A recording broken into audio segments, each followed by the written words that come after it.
Assalamualaikum warahmatullahi wabarakatuh. Alhamdulillah wassalatu wassalamu ala rasulillah. Amma ba'd. Ikhwani fid din rahimakumullah. Insyaallah pada sore ini tema pembahasan kita adalah tentang hukum dan tuntunan ziarah kubur. Ada pertanyaan.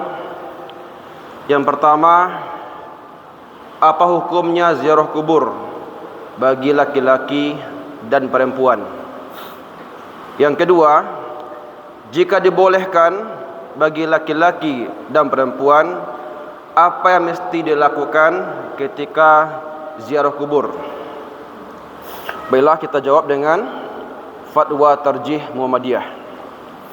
Yang pertama tentang hukum ziarah kubur, dapat kita lihat dalam hadis-hadis berikut. Yang pertama, an Buraidah, hadis dari Buraidah, qala Rasulullah sallallahu alaihi wasallam, bahwasanya Rasulullah sallallahu alaihi wasallam bersabda, kuntu nahaitukum an ziyaratil kubur. Dahulu, kata beliau, saya melarang kalian ziarah kubur.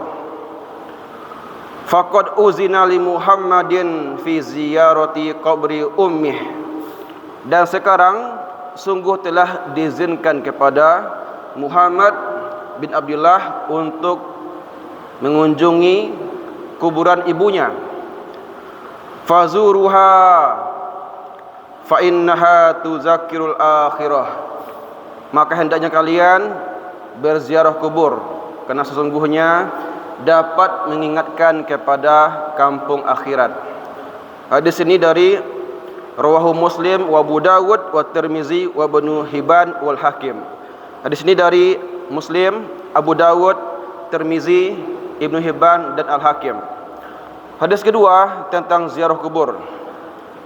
An Abi Hurairah qala, hadis dari Abu Hurairah radhiyallahu anhu, yang mengatakan, qala Rasulullah sallallahu alaihi wasallam, bahwasanya Rasulullah telah bersabda, istazantu rabbi ta'ala ala an astaghfirullaha falam yu'zan li. Kata beliau, saya meminta izin kepada Allah azza wajal untuk memintakan ampunan bagi ibuku yang meninggal dunia dalam keadaan musyrik, dan di waktu itu tidak diizinkan.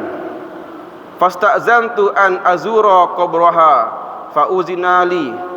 Dan saya pun, kata beliau, meminta izin kepada Allah untuk dibolehkan berziarah kubur, maka Allah pun mengizinkan.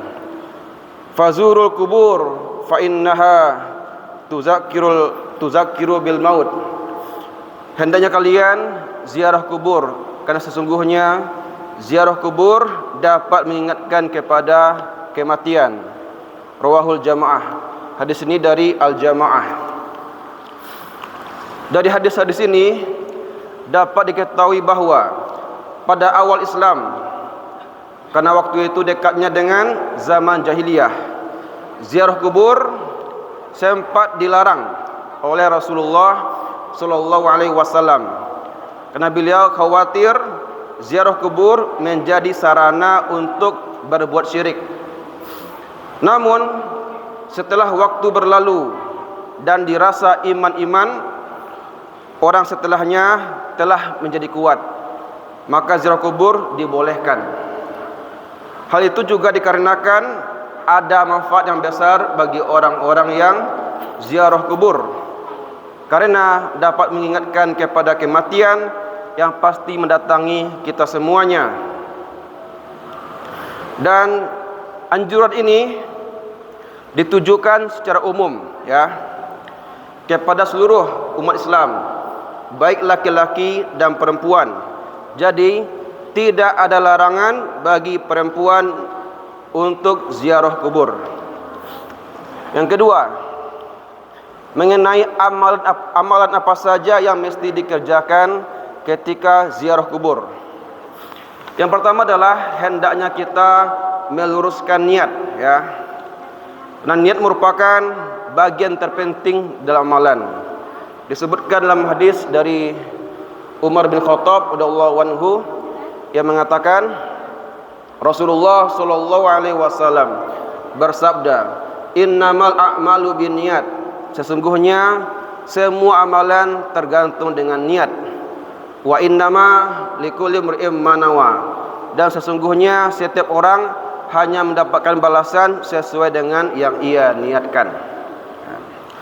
Oleh karena itu, niat ziarah kubur hanyalah untuk yang pertama, mendoakan ahli kubur, dan sekaligus yang kedua sebagai sarana untuk mengingat kampung akhirat, ya.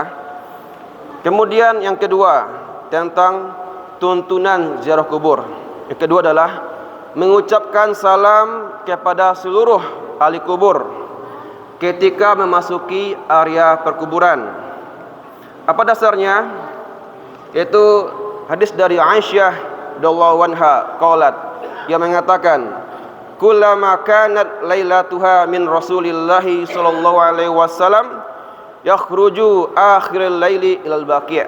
Kata Aisyah, pada tiap malam gilirannya Rasulullah pergi ke Baqi', fayaqul, di sana beliau berdoa, ya, "Assalamualaikum dara qaumin mu'minin wa taqum ma tu'adun godan muwajjalun wa inna insyaallah bikum lahikun." Yang artinya, semoga keselamatan bagi kalian wahai negeri kaum yang beriman, dan akan datang apa yang dijanjikan kepada kalian, dan sesungguhnya kami akan segera menyusul kalian. Kemudian kata beliau, "Allahumma ighfir li ahlil Baqi' al-Gharqad." Kata beliau, "Ya Allah, ampunilah penghuni Baqi' al-Gharqad," yakni nama kuburan. Hadis ini dari Muslim. Kemudian yang ketiga, melepas alas kaki ketika memasuki kuburan, ya. Hukumnya sunnah. Apa itu sunnah? Dikatakan dalam kitab Al-Waraqat, yaitu mayusabu ala fi'lih wa la yu'aqab ala tarkih, yakni sebuah perbuatan yang jika dikerjakan berpahala, tetapi jika ditinggalkan tidak mendapatkan azab. Apa hadisnya? Apa dalilnya? Dasarnya yaitu hadis dari Bashir bin Al-Khososiyah, anna Rasulullah sallallahu alaihi wasallam ra'a rajulan yamshi fi na'laini bainal kubur faqal, "Ya sahiba na'laini alqihima." Yaitu hadis dari Bashir bin Khososiyah, bahwasanya Rasulullah melihat seseorang yang berjalan di kuburan dengan memakai dua sandalnya. Maka beliau pun memanggilnya dan mengatakan, "Wahai pemakai dua sandal, lepaskanlah sandalmu." Hadis ini dari Rawahu Al-Bukhari wa Ahmad wa Abu Dawud wa Nasa'i wa Ibnu Majah. Di sini dari Bukhari, Ahmad, Abu Dawud, Nasa'i dan Ibnu Majah. Yang keempat, beberapa etika ketika berada di kuburan, ya. Yang pertama adalah menghadap kiblat ketika berada di kuburan seseorang. Apa hadisnya? Dasarnya yaitu hadis dari Al-Bara' annahu jalasa Rasulullah sallallahu alaihi wasallam mustaqbilal qiblah lama kharaja ilal miqbarah. Rawahu Abu Dawud. Bahwasanya Bara' mengatakan bahwasanya Rasulullah duduk menghadap kiblat ketika pergi berziarah. Hadis dari Abu Dawud. Yang kedua, tidak boleh menduduki kuburan, ya. Tak boleh menduduki kuburan. Apa dasarnya? Yaitu hadis dari Abu Hurairah radhiyallahu anhu yang mengatakan bahwasanya Rasulullah bersabda, "La'an yajlisa ahadukum ala jamrah tuharriqu siyabah wa takhlusa ila jildihi khairum lahu min ayajlisa ala qabrin." Rawahu Muslim. Yang artinya Rasulullah bersabda, sungguh seseorang dari kalian duduk di atas bara api, ya, hingga membakar bajunya, hingga tembus ke kulitnya, lebih baik baginya daripada duduk di atas kuburan. Hadis ini dari Imam Muslim. Kemudian yang kelima, mendoakan ahli kubur, baik yang dikenal maupun yang tak dikenal. Dan yang terakhir, yang keenam, dilarang meminta-minta kepada kuburan dan menjadikan kuburan sebagai wasilah kepada Allah Subhanahu wa taala. Demikianlah yang dapat sampaikan tentang hukum dan tuntunan ziarah kubur. Semoga bermanfaat. Nasrun minallah wa fatun qarib. Wassalamualaikum warahmatullahi wabarakatuh.